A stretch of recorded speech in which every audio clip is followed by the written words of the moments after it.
అల్లూరు జిల్లా ఏజెన్సీ 11 మండలాల్లో ప్రభుత్వ జూనియర్ కళాశాలలో విద్యార్థులకు మౌలిక సదుపాయాలు కల్పించాలని ఎస్ఎఫ్ఐ జిల్లా అధ్యక్షుడు జీవన్ కృష్ణ డిమాండ్ చేశారు. మంగళవారం పాడేరు ప్రభుత్వ జూనియర్ కళాశాలను తన బృందంతో సందర్శించారు.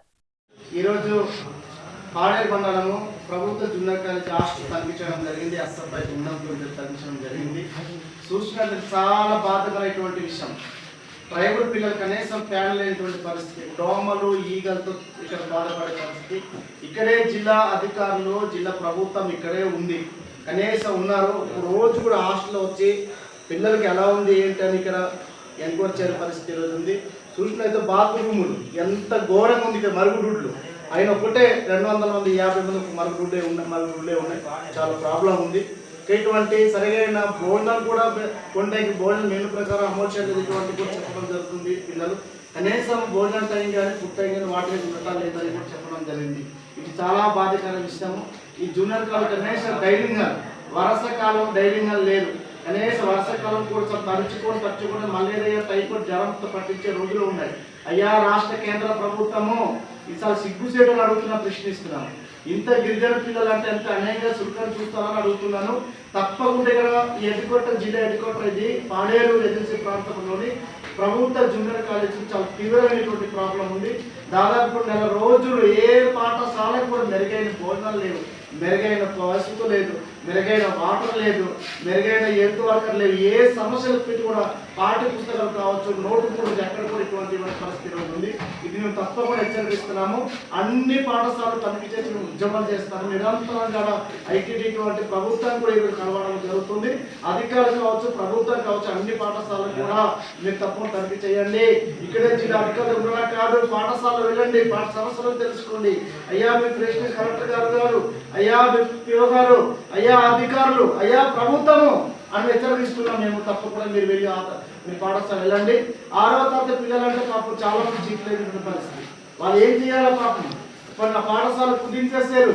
పాఠశాల జైనింగ్ లేదు, అడ్మిషన్ లేదు, ఇంటర్మీడియట్ స్టూడెంట్స్కి అయితే పాపం సీట్లే లేదు పరిస్థితి.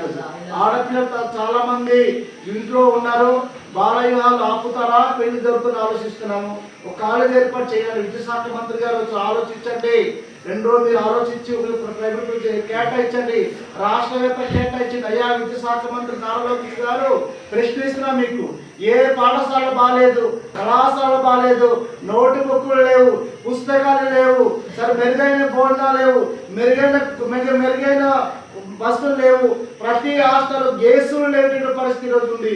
ఆ గ్యాసులు ఏమైందా అని అడుగుతున్నాము. ఆ గ్యాసులు వెంటనే ఇవ్వండి. మీరు మాట్లాడినట్టు అడుగుతున్నాం విద్యాశాఖ మంత్రి లోకేష్ గారు. అయ్యా మన ప్రైవేట్ పిల్లలకి నేల కూర్చున్నారు, బెంచీలు లేవు, మంచాలు లేవు, కిటికీలు లేవు, ఫ్యానాలు లేవు. ఆ డబ్బు ఏమైందని అడుగుతున్నా, ప్రభుత్వం డబ్బు ఏమైనా అడుగుతున్నా, హెచ్చరిస్తున్న పరిస్థితి రోజు ఉంది. ఈ కుటుంబంలో అడుగుతున్నాము. తప్పకుండా విద్యాశాఖ మంత్రి సమాధానం చెప్పాలి. మాకు సమాధానం చెప్పి మీకు విద్యాశాఖ మంత్రి మంత్రా లేకపోతే ప్రజల మంత్రా అని అడుగుతున్నారు. మీకు గత వైసీపీ ప్రభుత్వంలో అమరావతిని పూర్తిగా నాశనం చేశారని గాజువాక ఎమ్మెల్యే పల్లా శ్రీనివాసరావు ఆరోపించారు. విశాఖలో ఆయన మీడియాతో మాట్లాడుతూ రాజధాని పేరుతో అమరావతి విషయంలో గత ప్రభుత్వం 3 ముక్కలాట ఆడిందని విమర్శించారు. అప్పుడు ఉద్యోగం చేసినటువంటి మహిళలందరూ కూడా వ్యతిరేకిస్తున్నారు. ఏమంటారు ఈ సంఘటనలు జరిగిన దాని మీద ఏమంటారు? కానీ ఇప్పుడు ఏదైతే అమరావతిలో జరుగుతుందో అది రైతులు వర్సెస్ రౌడీలుగా ఉందండి. ఎవరైతే అమరావతిని గత 5 సంవత్సరాలుగా నిర్వీర్యం చేసి దాన్ని ఒక స్లమ్లాగా తయారు చేద్దాం అని సుమారు సెట్ భూములన్నీ కూడా అక్కడ ఒక పద్ధతి లేకుంటే డిస్ట్రిబ్యూట్ చేద్దాం, అక్కడ రైతుల యొక్క ఆకాంక్షలన్నీ కూడా కాలు రాసి మనం ఏదైతే ప్రభుత్వాలు మారుతూ ఉంటాయి, గవర్నమెంట్స్ మారుతూ ఉంటాయి, కానీ మనం ఏదైతే యంత్రాంగం ఉందో ఆ యంత్రాంగం ఎప్పుడు కూడా ఇచ్చినటువంటి మాట నిల్చోబెట్టుకోవాలి. మనం 33,000 ఎకరాలు ఉంటే సరిపోతుంది అమరావతి నిర్మాణం అని చెప్పినటువంటి వ్యక్తులు దాన్ని 5 సంవత్సరాలు నిర్వీర్యం చేసి 3 రాజధానుల పేరిట 3 ముక్కలాట్లు ఆడి మళ్ళీ ఈరోజు అమరావతిని పరిరక్షించే విధంగా నాటకాలు ఆడుతుంటే ప్రజలు కళ్ళు మూసుకుని ఉన్నారనుకుంటున్నారు. రైతులు ఆవేదన చూస్తున్నారు. ఈరోజు ఒక రౌడిజం చేస్తున్నారండి అంతనే కూడా వైసీపీ నాయకులు వెళ్ళి, గొడ్లపార్టీ నాయకులు వెళ్ళి. అంతకంటే నేనేం చెప్పగలను? రైతులు వర్సెస్ రౌడీలు, అంతకంటే ఏం లేదు. ఇప్పటికైనా సరే వైసీపీ నాయకులకి గొడ్డలపాటి నాయకులకి అందరికీ తెలిసేది ఏంటంటే ఆ అమరావతి మీద ఇంకా ఆ రైతుల మీద విషం జల్లొద్దు. అక్కడ నిర్మాణం జరుగుతుంది. రేపు మన అందరూ కూడా ఆకాంక్ష ఇచ్చే విధంగా ప్రపంచ స్థాయి రాజధాని నిర్మాణం చేయబోతున్నాం. దానికి తగు సహకారం అందించాలి తప్ప దాని మీద విషం జల్లి రైతుల మీద గొడవలు చేయడం మంచిది కాదని చెప్పి తెలియజేస్తారు. గౌరవ హోంమంత్రిని అవమానపరిచారు. గౌరవ హోంమంత్రి వ్యాఖ్యల పట్ల రేపు వైసీపీ నేతలు, విశాఖ చెందినటువంటి వైసీపీ నేతలు మహిళా కమిషన్ ముందు నిలబడినటువంటి పరిస్థితి వచ్చింది. ఏమంటారు? ఏమంటే ఎప్పుడు కూడా ఆడవాళ్ళ యొక్క మేకప్ మీద కానీ వాళ్ళు తయారయ్యేటువంటి ఆల్రెడీ వాళ్ళు ఏదైతే అందంగా తయారవ్వడం వాళ్ళ నైజం. అది ఆడపిల్లలు వాళ్ళు అందం మీద వాళ్ళు తయారయ్యే విధానం మీద కామెంట్ పాస్ చేయడం మంచిది కాదు. రాజకీయంగా ఏదైనా ఉన్నా సరే మనం మాట్లాడాలి తప్ప. అయితే నేను చూశాను వీడియోలు, గతంలో హోంమంత్రి గారు కూడా ఇలా మాట్లాడారండి. మరి మాట్లాడాలన్నప్పుడు మీరు చెప్పాలి, అంత మాట్లాడకూడదమ్మా, అలాగా ఇలా మాట్లాడితే మంచిదని చెప్పాలి తప్ప మేము ఏదో ఇష్టానుసారం మాట్లాడడం కరెక్ట్ కాదు. ఎవరైనా సరే రాజకీయ నాయకులు అన్నవారు ఒక పరిణితి చెందినట్టుగా మాట్లాడాలి తప్ప మాటకి మాట సమాధానం అది నిర్మాణాత్మకంగా ఉండాలి తప్ప వ్యక్తిగత దూషణలు ఆడవారు మహిళా సమాజాన్ని కించపరిచే విధంగా ఉండకూడదని చెప్పి నేను తెలియజేస్తాను. చట్టం న్యాయస్థానాల మీద నమ్మకం, గౌరవంతో పోలీసులు విచారణకు హాజరవుతున్నారని ఎమ్మెల్సీ దువ్వాడ శ్రీనివాస్ అన్నారు. మంగళవారం విచారణకు హాజరయ్యే ముందు మీడియాతో మాట్లాడారు. డిప్యూటీ సీఎంపై చేసిన వ్యాఖ్యలపై నమోదైన కేసులో పోలీసులు నోటీసులు ఇచ్చారని, తనకు ఆరోగ్యం బాలేదని చెప్పినా కూడా మరలా 28న నోటీసులు జారీ చేసి 30న హాజరు కావాలన్నారు. నాకు నోటీస్ వచ్చిందని నాకు తెలియదు కూడా. It is the natural test. AIG Hyderabad నా హెల్త్ చెకప్ గురించి చేసుకున్నాను. కరోనరీ ఇష్యూస్ ఉన్నాయని చెప్పాడు, అంటే హార్ట్ ఇష్యూస్ ఉన్నాయి. దానిపైన శ్రీకాకుళంలో కూడా టెస్ట్ చేసుకున్నాను. టెస్ట్ చేసుకుంటే 3 వారాలు రెస్ట్ తీసుకోవాలి మీరు అని చెప్పారు.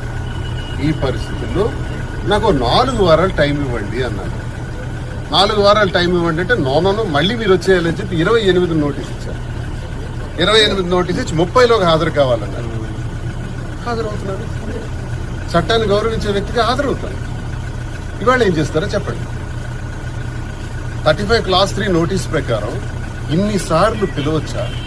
ఇన్నిసార్లు నా దగ్గర మీకు విచారణ చేస్తామని చెప్పి కూర్చోబెట్టొచ్చా? ఆ పోలీసులు ఏంటి? ఏం జరుగుతుంది అసలు?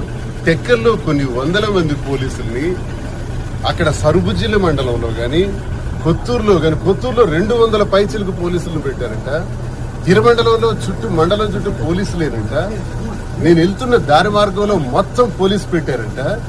ఏంటి అంతర్జాతీయ తీవ్రవాదం ఏమైనా చేశానా నేను? ఏమైనా అవినీతి అక్రమాలు భూకుంభకోణాలు ఏమైనా చేశానా? అధికార దుర్వినియోగంగా ఏం చేశానా? ఏం చేశాను చెప్పండి. పవన్ కళ్యాణ్ నువ్వెందుకు ప్రశ్నించట్లేదు అని అడిగాను. ఇది నేరం అంట.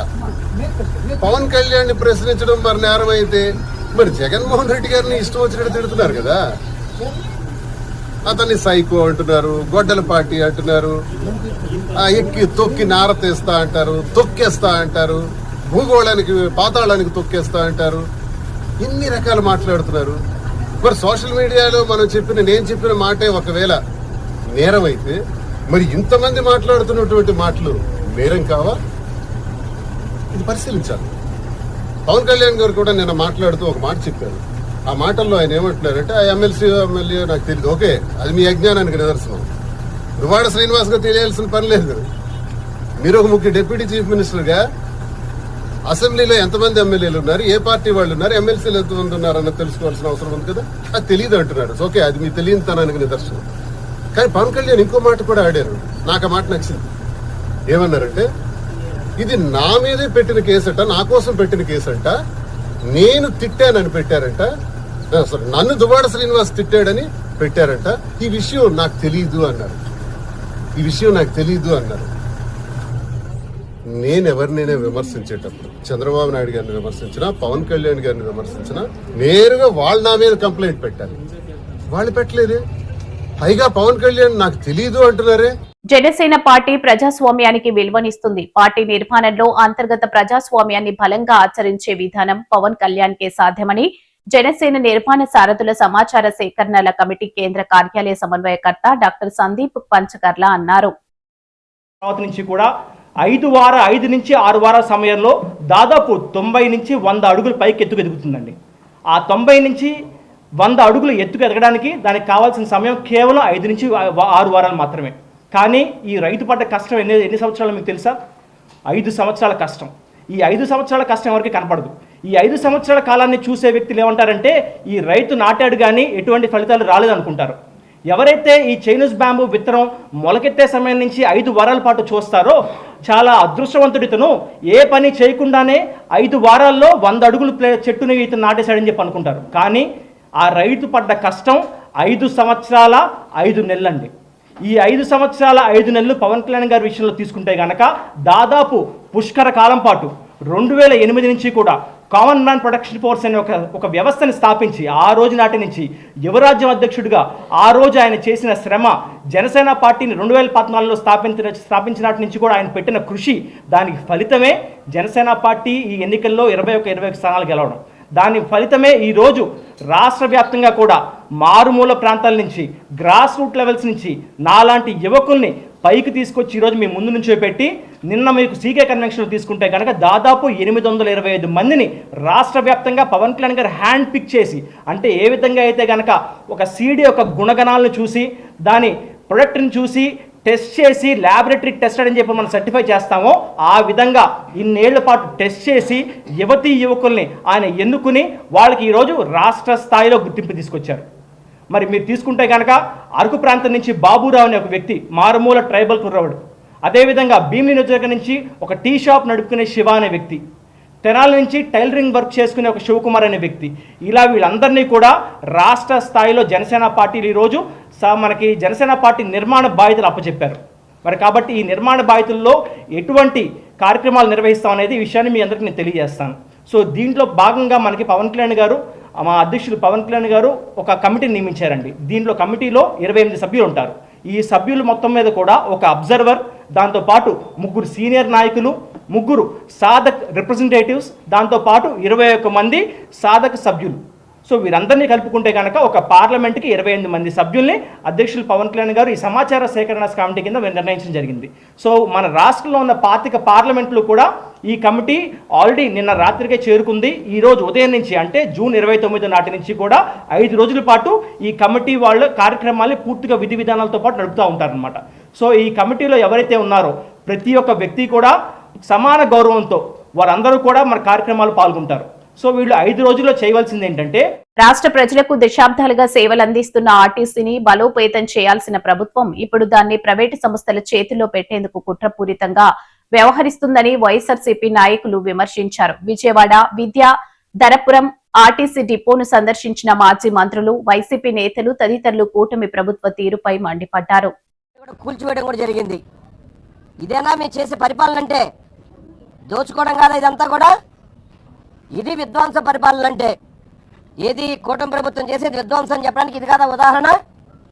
వేల కోట్ల రూపాయలు చెప్పిన చేసే ఆస్తిని ప్రైవేట్ వ్యక్తులు ఏ విధంగా అప్పగిస్తారు? ఎలక్ట్రికల్ బస్సులు ఆర్టీసీ చూసుకోలేదా? అదేవిధంగా ఎలక్ట్రికల్ బస్సులు ఛార్జింగ్ స్టేషన్లో ఆర్టీసీ పెట్టుకోలేదా?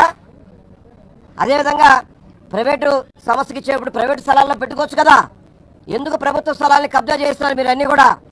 ఇవన్నీ కూడా వాళ్ళ బెనామీలకి కట్టపెట్టే విధంగా చేస్తుందని మేము పూర్తిగా ఖండిస్తున్నాం. తప్పకుండా ఈ ఆస్తి అనేది ఆర్టీసీ పేరుతోనే ఉండాలి. ఇక్కడ ఎంప్లాయీస్ ఎవరైనా సరే ఆర్టీసీ నుంచి రావాలి. ప్రతి ఒక్కటి కూడా ఆర్టీసీ చేతులు నడవాలి తప్ప ప్రైవేటీకరణ చేస్తే మాత్రం ఊరుకునేది లేదు అని చెప్పిన వైఎస్ఆర్ కాంగ్రెస్ పార్టీ తరఫున మేము హెచ్చరిస్తున్నాం.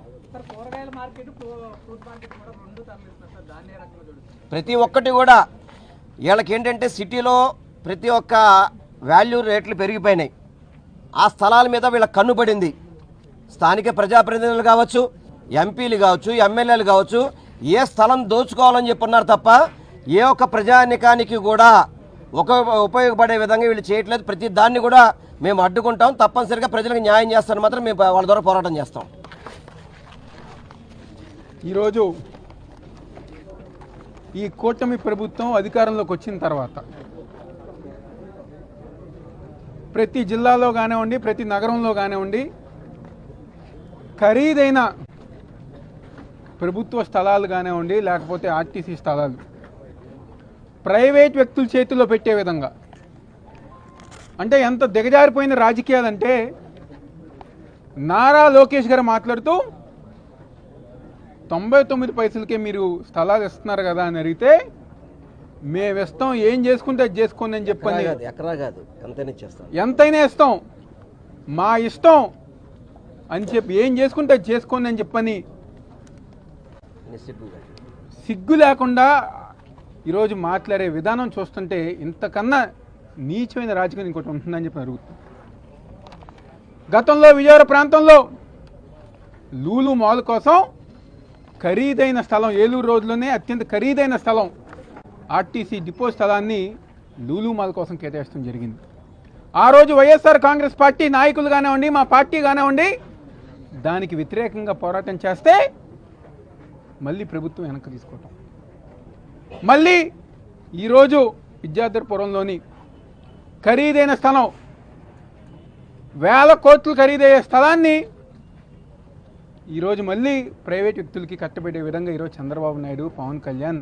బీజేపీలో ఓబీసీ మోర్చా చాలా కీలకమని, పార్టీ సిద్ధాంతాలను ప్రజల్లోకి తీసుకెళ్లే బాధ్యత ప్రతి ఒక్క కార్యకర్తపై ఉందని బీజేపీ రాష్ట్ర media panelist Karnamreddy Narasimharao, OBC Morcha రాష్ట్ర ఉపాధ్యక్షులు కాలేపు సత్యసాయిరాం అన్నారు. గాజువాక నియోజకవర్గంలో 9 మండలాలకు సంబంధించి ఓబీసీ మోర్చా అధ్యక్ష కార్యదర్శుల నియామకం పార్టీ కార్యాలయంలో జరిగింది. ఈ సందర్భంగా నియామక పత్రాలు అందజేసి అనంతరం మాట్లాడారు. ఓబీసీల అభ్యున్నతికి కేంద్రం కట్టుబడి ఉందని తెలిపారు. కేంద్ర ప్రభుత్వం అందిస్తున్న పథకాలను ప్రజలకు వివరించాలని, తద్వారా పార్టీ బలోపేతానికి కృషి చేయాలని కోరారు. నియోజకవర్గంలో ఓబీసీ కార్యవర్గం సమర్థవంతంగా పనిచేస్తుందని కొనియాడారు. ఈ కార్యక్రమంలో జిల్లా ఓబీసీ అధ్యక్షులు రోనంకి విజయచంద్రుడు, ప్రధాన కార్యదర్శి ఆడారి సతీష్, కార్యదర్శి బొత్స జగదీష్, రాష్ట్ర కార్యవర్గ సభ్యురాలు ఈగలపాటి యువశ్రీ, జిల్లా మీడియా ప్యానలిస్ట్ గూటూరు శంకర్రావు తదితరులు పాల్గొన్నారు. ఏదైతే స్పెషల్ ఇంటెన్సివ్ రివిజన్ ఎస్ఐఆర్ రాష్ట్ర వ్యాప్తంగా జరుగుతుంది. మనకి జూలై 14వ తేదీ వరకు జరుగుతుంది. దీంట్లో ప్రతి ఒక్కరు కూడా, మీరు, నేను, అందరం కూడా, ప్రతి ఒక్కరు కూడా ఓటు నమోదు చేసుకోవాలి. కొత్తగా ఎన్యూమినేషన్ ఫారాలు ఇంటింటికి వచ్చి బిఎల్ఓలు ఇవ్వడం జరుగుతుంది. అదేవిధంగా రాజకీయ పార్టీల తరపు నుంచి మా బీజేపీ నుంచి కూడా 309 బూతులకి 309 మందిని బిఎల్ఏ టూల్ని నియమించాము. ఇప్పటికే 3,24,000 ఓటర్లకు గాను దగ్గర 2,90,000కు పైగా ఇంటింటికి వెళ్ళి ఎన్యూమినేషన్ ఫారాలు పంపిణీ చేయడం జరిగింది. సుమారు 9,000 ఫారాల వరకు రిటర్న్ కూడా వచ్చాయి. మనం చేయాల్సిన బాధ్యత ఏంటంటే, చాలామందికి ఆ ఫారాలు నింపడం తెలియదు. అలాంటి వాళ్ళకి బిఎల్ వాళ్ళతో చెప్పి వాళ్ళకి సహకరించి ఫారాలన్నీ కూడా ఈఆర్ఓ గారికి మనకి ఇంటికి వచ్చే వాళ్ళు తీసుకుంటారు. ఈఆర్ఓ గారు స్కాన్ చేసి అప్లోడ్ చేస్తే వచ్చే నెల జూలై 21వ తేదీని మనకి ముసాయిదా జాబితా తయారవుతుంది. అందులో మనకు సంబంధించిన సింపతి ఏదైతే బీజేపీకి అనుకూలంగా ఉన్నారో ప్రతి ఒక్కరికి ఓటు హక్కు వచ్చే విధంగా చూడాలి. ఎవరైనా ఓటు హక్కు కోల్పోతే భయపడవసరం లేదు. 21వ తేదీ తర్వాత కూడా మనకి ఫార్మ్ 6 ఫిల్ చేసుకుంటే కొత్తగా ఓటు నమోదు చేసుకోవచ్చు. ఎవరైనా సరే ఈ ప్రాంతం నుంచి వేరే ప్రాంతం వెళ్ళిపోతే అక్కడ కొత్తగా ఓటు నమోదు చేసుకోవాలి. లేదా ఫార్మ్ 8 ఫిల్ చేస్తే ఖచ్చితంగా వాళ్ళకి ట్రాన్స్ఫర్ అవుతుంది ఓటు.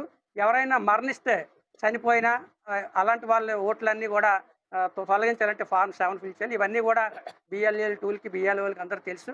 అది చాలా చక్కగా రాష్ట్ర వ్యాప్తంగా జరుగుతుంది. గాజువాకలో బిఎల్ఏ 1గా నేను ఉన్నాను. మేమంతా కూడా 309 బూతులకి పనిచేస్తున్నాం. ధన్యవాదాలు. ఈరోజు విశాఖపట్నం జిల్లా ఓబీసీ మోర్చా బలోపేతం చేయడమే లక్ష్యంగా ఈరోజు ఓబీసీ మోర్చా జిల్లా అధ్యక్షులు విజయచంద్రుడు గారి ఆధ్వర్యంలో గాజువాక అసెంబ్లీలో ఉన్న 9 మండలాలు ఓబీసీ మోర్చా మండల అధ్యక్షులు మరియు ప్రధాన కార్యదర్శులను ప్రకటించడం